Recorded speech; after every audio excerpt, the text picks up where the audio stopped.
किसी को ना देना दो ननद।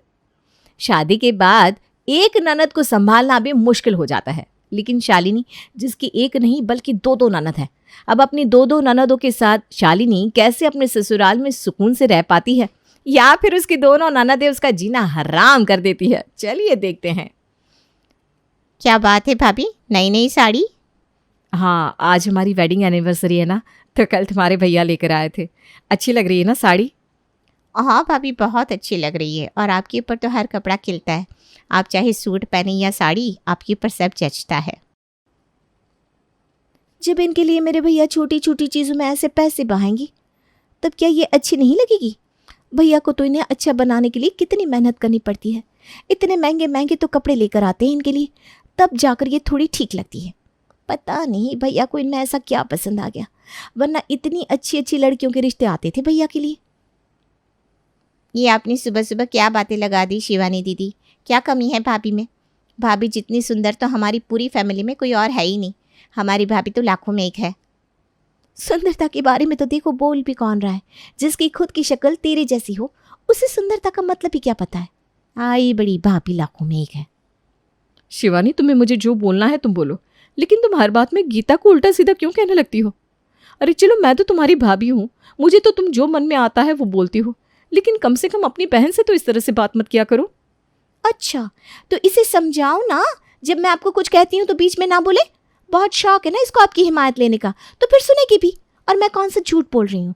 जो बोलती हूँ मुंह पर सच बोलती हूँ, और सच तो कड़वा होता ही है। अब किसी को बुरा लगे तो लगे, इसमें मेरी क्या गलती है? जिसकी जैसी शक्ल होगी वो वैसी ही बात सुनेगा। बस करो शिवानी। और इंसान की असली पहचान उसके रंग रूप, उसकी सूरत से नहीं बल्कि उसके व्यवहार से होती है। और तुम्हारा व्यवहार किसी के लिए भी अच्छा नहीं है। गीता भले ही दिखने में तुमसे कम सुंदर है, लेकिन उसके गुण तुमसे लाख गुना बेहतर है। बस बस बस, मुझे आपका ये फालतू का ज्ञान नहीं सुनना। सच सुनने में कड़वा लगता है तो अपने कान बंद कर दिया करो, लेकिन जो सच है वो तो मैं बोलूंगी। शिवानी ये बोलकर वहां से चली जाती है। शाम के समय, देखना आज तुम्हारे भैया कितने खुश हो जाएंगे। आज मैंने उनके लिए उनकी पसंद का कढ़ाई पनीर बनाया है, और साथ में गर्मा गर्म खीर। तुम्हें पता है, शादी से पहले जब भी तुम्हारे भैया मुझसे मिलने आते थे ना, तो हमेशा कहते थे कि मेरे लिए अपने हाथों की खीर बनाकर ज़रूर लाना। उन्हें मेरे हाथ की खीर बहुत पसंद है। अरे सिर्फ आपके हाथों की नहीं भाभी, भैया को तो माँ के हाथ की, मेरे हाथ की, सबके हाथ की खीर पसंद है। खीर हमेशा से ही उनकी फेवरेट रही है। गीता, एक बार यहाँ तो आ, जरा सुई में ये धागा डाल दे बेटा। आई माँ। अच्छा मैं बस अभी आती हूँ भाभी, फिर आपकी खाना बनवाने में मदद करवा दूंगी। ओके। गीता थोड़ी देर के लिए अपनी माँ के पास जाती है, तो उसकी माँ उसे ही सूट पर सिलाई करने के लिए बिठा देती है। तभी शालिनी के फ़ोन की रिंग बजती है। लगता है केक आ गया, जल्दी से जाकर ले आती हूँ। लेकिन इतनी देर में कहीं ये खीर जल गई तो? एक काम करती हूँ, गैस धीमी कर देती हूँ। वैसे भी गीता तो अभी आ ही जाएगी। शालिनी ये सोचकर दरवाजे पर केक लेने के लिए जाती है, लेकिन जैसे ही दरवाज़ा खोलती है तो दरवाजे पर कोई नहीं था। अरे अभी तो इस डिलीवरी वाले ने बोला था कि मैं दरवाजे पर खड़ा हूँ, लेकिन यहाँ पर तो कोई भी नहीं है। कहीं ये किसी और के दरवाजे पर तो नहीं चला गया? अगर किसी और ने मेरे नाम से केक ले लिया तो गड़बड़ हो जाएगी। दोबारा से फ़ोन करती हूँ उसे। शालिनी जल्दी से डिलीवरी पर्सन को कॉल करती है। अरे भैया, कहाँ पर चले गए आप? आपको हाउस नंबर 675 बोला था, किसी और हाउस पर तो नहीं चले गए? सॉरी मैम, वो गलती से दूसरी सोसाइटी में चला गया था। बस अभी पहुंच ही रहा हूँ, आप गेट पर ही रहना। ओके, थोड़ा जल्दी आना भैया। डिलीवरी पर्सन को वहां तक आने में थोड़ी देर लग जाती है, और इस बीच शालिनी खीर के बारे में बिल्कुल ही भूल जाती है। इससे पहले कि वो केक लेकर किचन में पहुंचती, उससे पहले ही शिवानी पानी पीने के लिए किचन में पहुंच जाती है, और उसे खीर जलने की बदबू आती है। तभी शालिनी केक लेकर किचन में आती है। हे भगवान, खीर जल गई। 2 मिनट के लिए ये लेने गई थी और इतनी देर में जल गई। अब क्या करूं? परेशान होने की एक्टिंग तो इस तरह कर रही हो जैसे ये नुकसान घर में पहली बार किया है। घर में आए दिन किसी न किसी चीज़ का बिगाड़ करती रहती हो। घर में दूध, चीनी, चावल सब मुफ्त का आता है ना, और ये तो काजू बादाम भर भर कर डाले थे इसके अंदर। कितना नुकसान कर दिया। अपने घर में तो कभी कुछ देखा नहीं, और यहाँ पर ये आप भाभी से किस तरह से बात कर रही हो दीदी? अरे गलती तो किसी से भी हो सकती है, आपसे भी हो सकती है। क्या हो गया? क्या हो गया? और तुम मुझे ये बात किस तरह से बोल रही है कि मैं गलतियाँ करती हूँ? आज तक मैंने कभी कोई गलती नहीं की है और ना आगे करूँगी। अरे गलती तो भैया से हुई है, इससे शादी करके। जिस दिन से इस घर में आई है, नुकसान पर नुकसान करने पर तुली रहती है। शिवानी की चिल्लाने की आवाज़ सुनकर हॉल में बैठी उसकी माँ सुनीता भी वहाँ आ जाती है। अरे क्या हो गया शिवानी, क्यों तूने फिर से चिल्लाना शुरू कर दिया? हर बात में चिल्लाना अच्छा लगता है क्या? चिल्लाओ नहीं तो और क्या करूं? यहाँ मेरे भैया इतनी मेहनत से पैसे कमाते हैं और ये है कि इन्हें किसी चीज का कोई होश ही नहीं है। देखो तो जरा, पूरी की पूरी खीर जला दी। दूध, चीनी, चावल सब इतना महंगा आता है, ऊपर से इतनी गैस खराब की सो अलग। अरे बेटा, अगर बहू से खीर जल भी गई तो तूने कौन सा उसे खीर बनाने के लिए दूध, चीनी, चावल और काजू बादाम ला कर दिए थे? कोई बात नहीं बहू, ये सब होता रहता है। आपने और भैया ने इन्हें इतना सर पर चढ़ा रखा है, इनसे कुछ भी हो जाए आप लोग इन्हें कभी कुछ नहीं कहते। अरे बस दीदी, छोटी सी बात पर कितना कुछ बोलेंगी। आज भैया भाभी की वेडिंग एनिवर्सरी है, कम से कम आज तो अपनी बातों से भाभी का मूड खराब मत करो। तुम लोगों को मेरी बात हर बार बुरी लगती है। जब कल को ये आप लोगों के सर पर चढ़कर बैठ जाएंगी ना, तब आपको मेरी बात समझ में आएगी, तब पता लगेगा कि शिवानी ठीक कहती थी। अपनी बातों से शिवानी सबका मूड खराब कर देती है। तभी शाम के समय, ओहो, मेरे लिए पूरा सरप्राइज प्लान किया जा रहा है। तभी मैं सोचूं, सुबह तुमने मुझे विश क्यों नहीं किया? एक तो मैं तुम्हारे लिए कल नई साड़ी लेकर आया और सुबह मुझे तुमने हैप्पी एनिवर्सरी भी नहीं बोला। अब समझ में आया, मेरे पीछे से ये तैयारी चल रही थी। अब भाभी ने तो आपको सरप्राइज दे दिया भैया, लेकिन अब आपकी बारी है। ये साड़ी तो आप भाभी के लिए एनिवर्सरी पर पहनने के लिए लाए थे, लेकिन उनके लिए कुछ गिफ्ट्स भी लेकर आए होंगे ना, तो चलिए जल्दी से भाभी को गिफ्ट दे दो। अरे ऐसा हो सकता है क्या कि हमारी एनिवर्सरी हो और मैं शालिनी के लिए कोई गिफ्ट ना लेकर आऊँ? ये देखो, ये तुम्हारे लिए। मयंक अपनी पॉकेट से एक रेड कलर का ज्वेलरी बॉक्स निकालता है जिसके अंदर बहुत ही सुंदर सोने के झुमके थे। ओह माय गॉड, ये तो वही झुमके जो उस दिन मैंने ज्वेलर के पास देखे थे। मुझे नहीं पता था कि आप सच में मेरे लिए झुमके खरीद कर ले आओगे। मैं तो तुम्हारे लिए झुमके खरीद कर ले आया, लेकिन तुम ये बताओ कि तुम मेरे लिए क्या लेकर आई हो? एनिवर्सरी तो तुम्हारे साथ साथ मेरी भी है, तो मुझे भी तो गिफ्ट मिलना चाहिए। ज़रा वेट कीजिए, मैं आपके लिए बहुत अच्छा सा गिफ्ट लेकर आई हूँ। ये लीजिए। अरे वाह, ये तो वही शर्ट है जो मुझे उस दिन मॉल में पसंद आई थी। देखो तो जरा, भैया आपके लिए इतने महंगे सोने की झुमकी लेकर आए और आप बस एक शर्ट उठाकर ले आई। आपने तो भैया को सही बेवकूफ़ बना रखा है। भैया छोटी छोटी चीज़ों में खुश हो जाते हैं और आप बड़ी बड़ी चीज़ों पर हाथ मार लेती हो। ये आप क्या बोल रही हो शिवानी दीदी?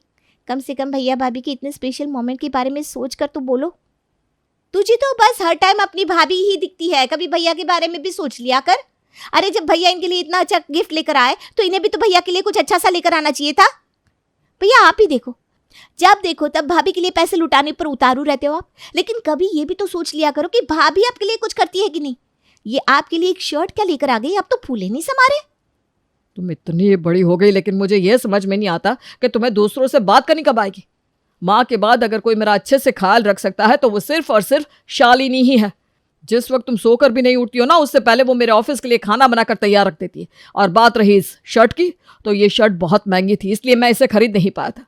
लेकिन मुझे पता है कि शालिनी ने पैसे जोड़ जोड़ कर इस शर्ट को खरीदा है, और मेरे लिए इससे बढ़कर और कुछ हो ही नहीं सकता। अगर इन्होंने पैसे जोड़कर आपके लिए शर्ट खरीदी भी है तो कौन सा अपने पैसों से खरीदी है? जो पैसे आप इन्हें देते हैं उन्हीं से तो खरीदी है। अपने कमाए हुए पैसों से खरीदती ना, तब कुछ बात होती। शालिनी के लिए बाहर जाकर पैसे कमाना कोई बड़ी बात नहीं है। वो तो शादी से पहले भी जॉब करती थी, लेकिन शादी के बाद रिस्पॉन्सिबिलिटी की वजह से उसने जॉब करनी छोड़ दी, वरना उसकी सैलरी मुझसे भी ज्यादा थी। कोई बात नहीं मयंक जी, जाने दीजिए। मुझे शिवानी की बात का बुरा नहीं लगा, और वैसे भी हम आज इतने अच्छे दिन पर ऐसी बातें क्यों कर रहे हैं। चलिए ना, सब मिलकर खाना खाते हैं। मयंक से डांट पड़ने पर शिवानी चुपचाप बैठकर खाना खा लेती है, लेकिन वो अपनी हरकतों से बाज थोड़ी ना आने वाली थी। कुछ दिन बाद, शालिनी बेटा, आज तेरी बुआ जी घर पर आ रही हैं, तो तू सबके लिए अच्छा सा खाना बना लियो। ठीक है मम्मी जी। शालिनी और गीता मिलकर सबके लिए अच्छा सा खाना बनाकर तैयार करती हैं। शाम को उनकी बुआ जी उनके घर आती हैं। कितने दिनों से आपको घर पर आने के लिए बोल रही थी जीजी। भगवान का शुक्र है कि आप आ गए, वरना आपके दर्शन करने के लिए तो सालों साल तक इंतजार करना पड़ता है। अरे क्या बताऊं सुनीता, घर बार की जिम्मेदारी ही ऐसी होती है। एक बार शादी हो तो फिर कहीं आने जाने का समय नहीं मिलता। ये सब कायदे तो आप लोग ही मानते हैं बुआ जी, वरना आजकल की बहुएं तो हर महीने अपने मायके पहुंची रहती है। इन्हें अपने ससुराल की कोई चिंता नहीं होती। दीदी क्यों खामखा भाभी के लिए कुछ भी बोल रही हो?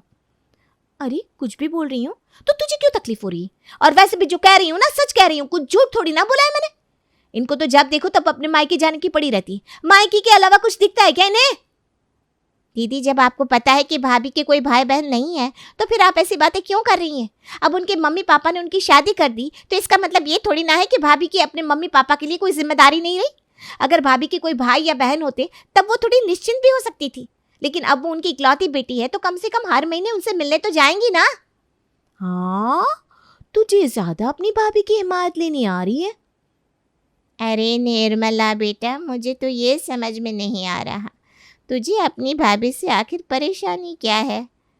कल को जब तेरी शादी होगी ना और जब तुझे अपनी माँ की याद आएगी तब तुझे अपनी भाभी के हालात समझ में आएंगी। तू बस यही दुआ कर कि तेरी ननद जैसी तुझे ना मिले, वरना वो तेरा जीना हराम कर देगी। मुझ जैसी ननद ना मिले से क्या मतलब है बुआ जी? और वैसे भी इन्हें मुझ जैसी ननद मिली है, वही इनके लिए बहुत बड़ी बात है। और बात रही मेरी ननद की, तो मैं तो बहुत सुंदर हूँ और सुंदर लड़कियों को अच्छा ससुराल मिलने में कोई दिक्कत नहीं होती। हाँ, मुझे गीता की चिंता लगी रहती है। ना वो तेज है, ना ही इसकी शक्ल सूरत ऐसी है जो इसे अच्छा रिश्ता मिल जाए। अगर आपको चिंता करनी है ना तो इसकी करिए। बेटा, शक्ल सूरत के सुंदर होने से ज़्यादा इंसान का व्यवहार अच्छा होना चाहिए, तभी आगे के रिश्ते अच्छे चल पाते हैं, वरना अच्छे खासे रिश्तों में भी दरार पड़ने से कोई नहीं रोक सकता। और तुझसे किसने कहा कि हमारी गीता बिटिया सुंदर नहीं? सिर्फ रंग गोरा होने से इंसान सुंदर नहीं हो जाता। इंसान की असली सुंदरता उसके विचारों और गुणों से निखरती है। आपने सही कहा जीजी। ये सब हम इसको इतना समझाते हैं लेकिन इसके दिमाग में कोई बात घुसती ही नहीं।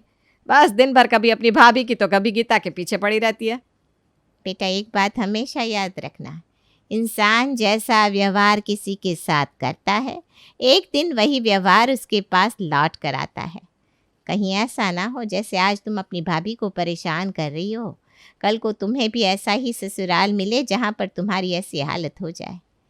किसी को बात बात पर ताने देना बहुत आसान है, लेकिन किसी के ताने सुनना बहुत मुश्किल। खैर, हम तो तुम्हें समझा ही सकते हैं, बाकी समझना ना समझना ये सब तुम पर निर्भर करता है। सब लोग शिवानी के ऐसे बिहेवियर के लिए उसे बहुत समझाते हैं, लेकिन वो अपनी भाभी और अपनी बहन के लिए अपने बिहेवियर को बिल्कुल भी ठीक नहीं करती और अपनी सुंदरता की बड़ाई में हमेशा अपने बहन को नीचा दिखाती रहती। तभी कुछ दिनों बाद सुनीता अपनी दोनों बेटियों के लिए रिश्ते ढूंढना शुरू कर देती है, लेकिन शिवानी अपनी सुंदरता के घमंड में किसी भी रिश्ते के लिए हाँ नहीं करती। तुझ पर तो अपनी सुंदरता का घमंड ऐसा चढ़ गया है कि अपने से बढ़कर किसी को समझ ही नहीं रही। कल को ऐसा ना हो कि तेरे लिए कुछ बचे ही ना। तेरे चक्कर में मैं बेचारी गीता की भी शादी नहीं कर पा रही हूँ। अरे, तो मेरे चक्कर में उसे क्यों बिठा कर रखा है? शादी जिससे करनी है करो, वैसे उसे कोई पसंद कर ले तो बड़ी बात है। उसके लिए आज ही रिश्ते देखना शुरू करोगी, तब जाकर कुछ सालों में उसकी शादी होगी। तुझसे ना बात करनी ही बेकार है। शिवानी की वजह से सुनीता को अपनी छोटी बेटी गीता के लिए पहले रिश्ता ढूंढना पड़ता है। गीता के लिए उसकी माँ जिस लड़के को पसंद करती है, गीता बिना कुछ बोले आराम से उससे शादी कर लेती है, लेकिन शिवानी शादी करने के लिए इतने नखरे करती है कि अंत में उसे कैसा ससुराल मिलता है आप खुद ही देख लीजिए। बहुत बोलती थी ना मम्मी और बुआ जी कि मुझे अच्छा ससुराल नहीं मिलेगा। अब देखो कितना मस्त ससुराल मिला है मुझे, किसी की कोई रोक टोक नहीं। मम्मी से मिले हुए बहुत दिन हो गए, चलो आज एक चक्कर घर का लगा ही आती हूँ। शिवानी अपने मायके जाने के लिए तैयार होकर अपनी सास के पास जाती है। बहू, इतनी सज धज कर कहाँ जा रही हो? मम्मी जी, वो अपने घर गए हुए बहुत दिन हो गए, तो सोचा एक बार जाकर मम्मी से मिलाऊं। अच्छा, तो मतलब तू इसलिए तैयार हुई है? जी मम्मी जी। तैयार होने से पहले तूने एक बार भी मुझसे पूछना ज़रूरी नहीं समझा कि मैं अपने मायके जाऊं या ना जाऊं? इस घर में मेरी कुछ इज्जत है या नहीं? यहाँ इतना काम पड़ा है और तुझे अपने मायके जाना है। लेकिन मम्मी जी, घर का सारा काम तो मैंने कर दिया है, और बाकी शाम का काम एक दिन के लिए रिंकी कर लेगी, तो कल सुबह तो मैं आ ही जाऊंगी ना। मुझे घर की नौकरानी समझाए क्या, जो मैं तुम्हारे पीछे से घर का काम करूंगी? और वैसे भी मैं तो कल को शादी करके अपने ससुराल चली जाऊंगी, तब किस पर जिम्मेदारी छोड़कर जाओगी? ये थोड़े थोड़े दिन में अपने मायके जाने की आदत छोड़ दो, क्योंकि यहाँ पर आपकी ये आदत नहीं चलेगी। हाँ, अभी कहीं नहीं जाना तुझे। जब रक्षाबंधन आएगा तब एक दिन के लिए चली जाना। अभी बहुत सारे कपड़े धोने के लिए रखे, जाकर धो ले। शिवानी उनकी बातों का कोई जवाब नहीं दे पाती और अपने कमरे में वापस आ जाती है। मुझे तो लगा था अच्छा खासा ससुराल मिल गया है, लेकिन आज जब पहली बार अपनी मर्जी से कुछ करने जा रही थी तब सबकी सच्चाई सामने आ गई। मैं तो यही सोच रही हूँ, जब मुझ जैसी इतनी सुंदर लड़की का ये हाल है तो गीता के ससुराल वाले तो उसे जीने ही नहीं देते होंगे।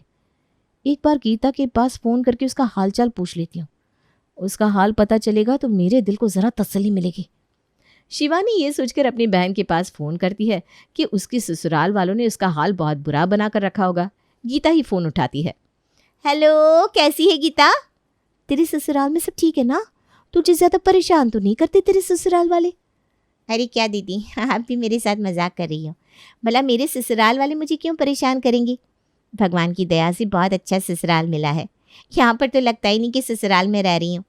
मेरी सासू माँ ना बिल्कुल मम्मी की तरह मुझे लाड करती हैं, और ननद वो तो बिल्कुल शालिनी भाभी की जैसी हैं। मुझे कोई काम करने ही नहीं देती। सच बताओ, मैंने कभी सपने में भी नहीं सोचा था कि मुझे इतना अच्छा ससुराल मिलेगा। अच्छा। हाँ दीदी, और पता है पिछले हफ्ते मेरा बर्थडे था, तो सब लोगों ने मुझे इतना अच्छा सरप्राइज़ दिया। इन्होंने और मेरी ननद ने मिलकर मेरे लिए अपने हाथों से केक बनाया, और मेरी सासू माँ ने सारा मेरा फेवरेट खाना बनाया। अच्छा, मैं आपसे पूछना ही भूल गई, आपके ससुराल में सब कैसे हैं? हाँ, सब ठीक है। अच्छा, मैं तुमसे बाद में बात करती हूँ।